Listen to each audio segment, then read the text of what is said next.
Beef stew is the answer to all of your procrastination problems. I was 10 years old. It's about 1 p.m. and I smell something. I'm like, what the fuck? What is that smell? And it hit me. It hit me like a pile of bricks. Oh, fuck. Fuck. Mom's cooking beef stew. And for those who don't know what beef stew is, let me tell you. Carrots. Chunks of fucking carrots. Looks like goblin fingers. Whole potatoes pretty much chopped in like four. You got massive ass chunks of potatoes in there. Big pieces of beef, like pulled apart beef. And beef stew. Just like the beef broth in there. And it sits in the crock pot. And it just cooks there for about 8-10 hours. And I smell it, right? And I'm in my room. 10 years old.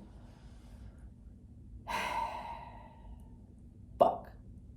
This is, to this day, my least favorite meal.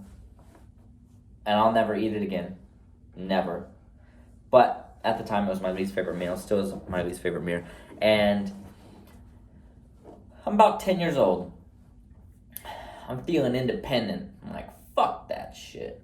I'm not eating this shit. And keep in mind, this is like 2005.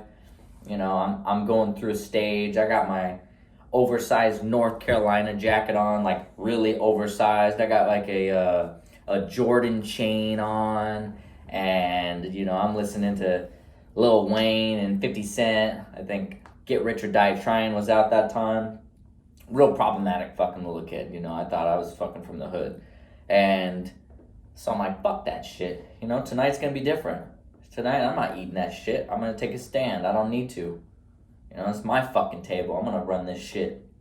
So, day goes by. My dad gets home. Okay, I'm getting amped up. I'm like, I'm ready for this shit. This is nope. I'm fucking taking a stand. No. I'm determined to not eat this shit. So we get to the table. Table gets set. We say a prayer. And I'm just sitting there. I'm sitting there. I have a couple pieces of bread. Drink my juice. Staring at my parents, looking them up and down. Like, what? Fuck you gonna say? And okay. Everybody finishes up their meals. My parents aren't even acknowledging me. They're not even giving me the fucking time of day. They know what I'm doing. Disrespecting me. And I'm like, okay. Thinking in my brain, like, all right, here it is. Here's the time. Everybody's done. I go to empty my plate into the kitchen. Go, oh, whoa. What are you doing? "Oh, I'm not eating this." Yeah, you are. Go sit back down. I'm fucking pissed. My pride is hurt. I'm pissed. My plan's backfiring. So I get there, sit at the table, and I sit. Okay, so here's the head of the table. I'm here.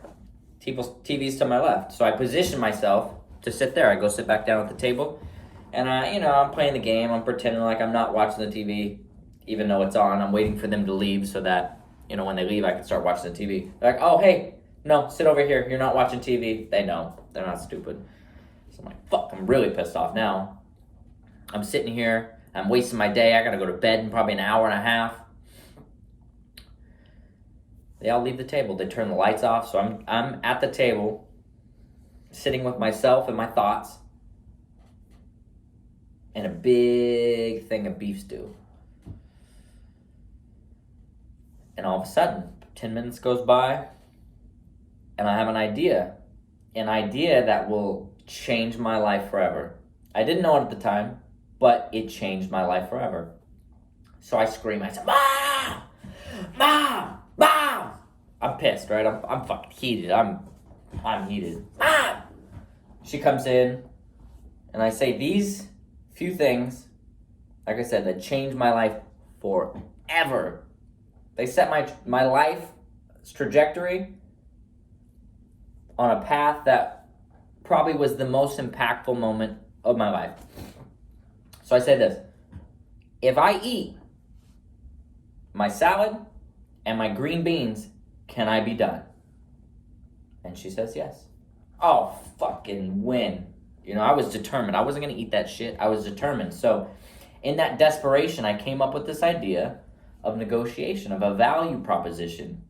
And I said this in my brain. Oh, fuck, okay. Now, like, it unlocked so many potentials for me in my brain because it did two things. It birthed an extreme negotiator because now I understand value proposition and I feel I can get anything I want. As long as the value proposition's right for both parties, I can get anything I want. It did something else. I started selling myself. And anybody that's a procrastinator here knows procrastination is rooted in selling yourself, right? All these justifications and mental gymnastics you do in your head to get out of what you need to do. So from that moment, I became an ultimate procrastinator. Everything I did was justification. And it really changed who I was. Fast forward, I'm 18 years old, living in Los Angeles. The New Year's about to hit. It's December. It's still sunny outside, a little bit chilly, but it's nice. I'm in Los Angeles. I've finally made it here. And I'm thinking to myself, fuck. You know, for every New Year, I always have these things that I don't actually do. I have all these New Year's resolutions that I don't actually get done. And if I don't beat procrastination this year, I'm never going to be successful. And it really fucked me up because I just kept procrastinating over and over and over and over, and I could not beat it no matter how many books I read on the subject, how many tips and tricks that I had up my sleeve to beat procrastination. It never worked. And until I realized what the cause of my procrastination was, nothing got better. And here's why it's so important to know why you're a procrastinator and know what caused your procrastination at the root. Imagine this. There's a single mother. She's barely getting by. She has a house and a pipe breaks. And a pipe breaks upstairs and there's water leaking all down. It's literally flooding the upstairs. And she knows that she can't afford to pay to fix this. She can't afford to move out of this house. This is like a do or die type of situation. So she's panicking. She's looking up. She's calling people. They say, "Oh, make sure to block off that room so it doesn't leak into the rest of the house. Make sure you throw paper towels on the ground. Make sure that you try to turn the water off upstairs." And none of it's working. This is equivalent to what? This is equivalent to all of these tips and tricks that you're getting to cover up and patch your procrastination. They just don't work, right? It might work for a short time, but as the room fills up with water, it's going to start sinking into the drywall and sinking into the lower level. And she's the only one that can fix this problem. She can't afford to hire a plumber. And this is the same thing. It's like trying to solve the problem when you don't know what the root cause of the problem is. So we're just patching up all of our procrastination issues instead of identifying the root cause and eliminating that. Once you understand why you're a procrastinator, it's so much easier to eliminate procrastination in yourself because you know that it's this one small seed that birthed all this. You can understand it. You're not just a procrastinator. This is not a trait. This is something that happened in your life that caused you to be this. Just because you look at other people that aren't that, they didn't have an experience that caused that birthed that at a young age. So don't beat yourself up. Don't get all depressed and sad. Like, it really fucked me up as a person. Like, oh, fuck. I'm never going to be successful if I can't take action and do the things I need to do. But I then realized what the root cause of my procrastination was, and I eliminated it. It makes it so much easier once you find that. So before you do any of the future tips and tricks, just figure out why you're a procrastinator. It's going to make it a lot easier for you to eliminate that and move forward.